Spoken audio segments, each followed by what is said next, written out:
Hello students, मैं doctor Anjana Bhardwaj अपने channel देववाणी ज्ञान गंगा में आप सभी का स्वागत करती हूँ।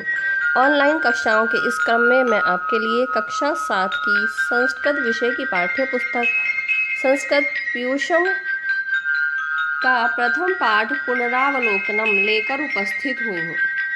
पुनरावलोकनम का अर्थ है पुनः धन अवलोकनम अर्थात फिर से अवलोकन करना। यानी कि कक्षा 7 में जो आपने पढ़ा था एक वचन, द्विवचन या फिर बहुवचन, उनके विषय में उन पाठों को फिर से अवलोकन करना यानी कि देखना। पुनः धन अवलोकन, संधि हो जाएगी इसकी, पुनरावलोकन। तो देखते इस पाठ में एक वचन, द्विवचन और बहुवचन के विषय में बताया गया है। पहले चित्र में जैसे कि आप देख रहे हैं कि एक मुनि बैठे हुए हैं। एक मुनि बैठे हैं तो मुनि ही आश्रमे निवसति। मुनि आश्रम में, सप्तमी विभक्ति एक वचन है, आश्रम में, निवसति निवास करते हैं या रहते हैं। मुनि आश्रम में रहता है, यानी एक मुनि के लिए आया है, मुनि आश्रम में निवास करता है। अब देखिए दो मुनि आपको यहाँ पर दिख रहे हैं, तो इसमें द्विवचन का प्रयोग हुआ है। मुनि में भी द्विवचन है और निवसतः ये क्रिया है आपकी, इसमें भी आपका द्विवचन है। मुनि आश्रमे निवसतः, मुनि यानी कि दो मुनि, आश्रमे आश्रम में, ये सप्तमी विभक्ति एक वचन ही रहेगा अधिकरण कारक में। निवसतः यानी कि रहते हैं, दो मुनि आश्रम में रहते हैं। देखिए दो मुनि का चित्र भी दिखा रखा है यहाँ पर, दो मुनि आश्रम में रहते हैं। अभी आगे देखिए तीन मुनि का चित्र है यहाँ पर, तीन मुनियों का चित्र है, यानी कि दो से एक से अधिक, दो हो तो द्विवचन में आते हैं और तीन हो यानी दो से अधिक हो तो वो आपके संस्कृत में बहुवचन में गिने जाते हैं। तो यहाँ दो से अधिक हैं, यानी कि तीन मुनि आपके बैठे दिखाई दे रहे हैं। तो मुनयः ये आपका बहुवचन है और निवसन्ति ये आपकी बहुवचन की क्रिया है। मुनयः यानी कि मुनि, बहुत से मुनि आश्रम में निवसन्ति रहते हैं। बहुत से मुनि आश्रम में निवसन्ति रहते हैं। बहुत से मुनि आश्रम में रहते हैं।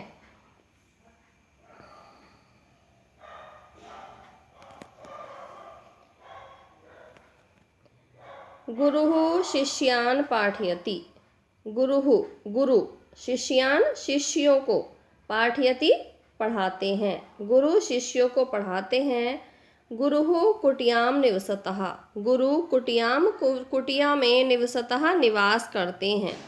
गुरु शिष्यों को पढ़ाते हैं, गुरु कुटिया में निवास करते हैं।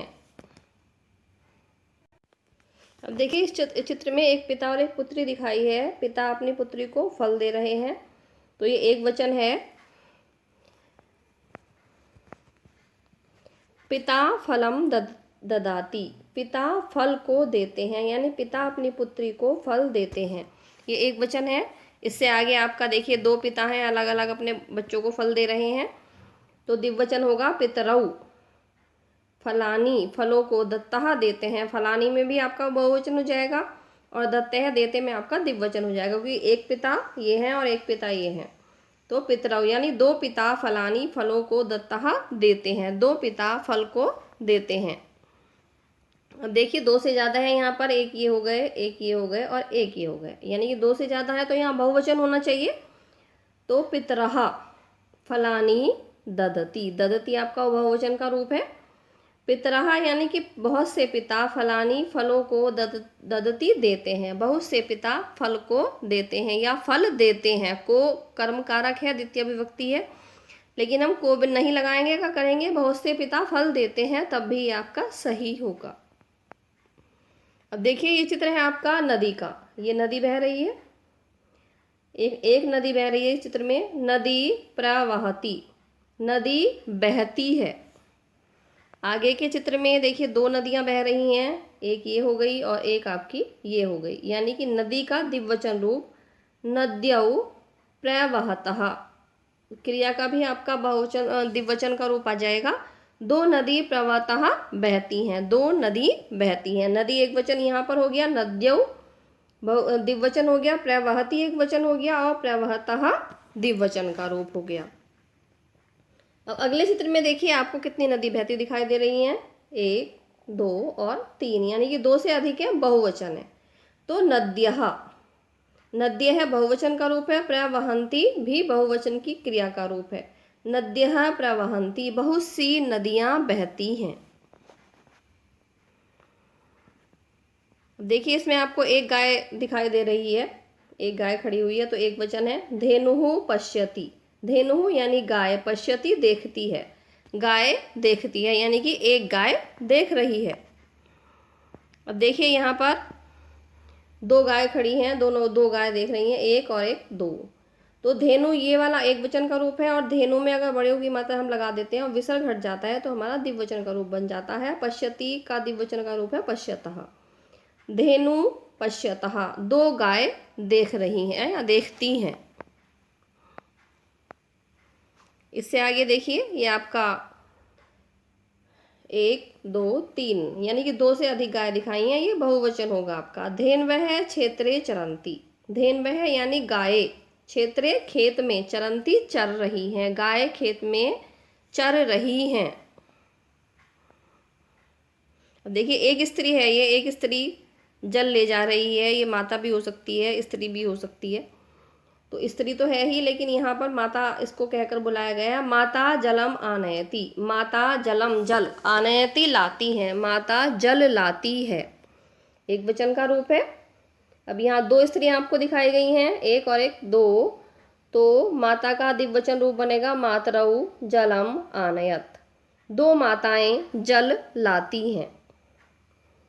देखिए इस चित्र में आपका 3 हैं, 3 स्त्रियां हैं, 1 2 और 3, यानी कि ये बहुवचन होगा आपका। तो मातरौ, माता एक वचन में था, मातरौ आपका द्विवचन में था, और मातरः आपका बहुवचन में होगा। आनयति एक वचन, आनयतः द्विवचन, आनयन्ति बहुवचन। मातरः जलम आनयन्ति, माताएं जल लाती हैं। अब आपका आएगा नपुंसकलिंग। नपुंसकलिंग यानी कि जो ना तो पुल्लिंग में आता है और ना ही स्त्रीलिंग में आता है। दधि पात्रे अस्ति, दधि यानी कि दही, पात्रे यानी कि पात्र में या बर्तन में, अस्ति यानी कि है, दही बर्तन में है, ये एक वचन का रूप है आपका। अब ये 2 बर्तन आपके दिखाए गए हैं यहाँ पर, 1 और एक 2। दधीनि पात्रयो स्तः, दही पात्रों यानी बर्तन में, स्तः यानी कि है। अब यहाँ पर बहुवचन रूप आ जाएगा, बहुत सारे दे रखे हैं, 2 से अधिक दे रखे हैं। दधीनि पात्रेषु सन्ति, दही पात्रों में है, यानी कि बर्तनों में है। अब इसके आप शब्दार्थ देख लेते हैं। पहला शब्द है निवसति, निवसति यानी कि निवास करते हैं।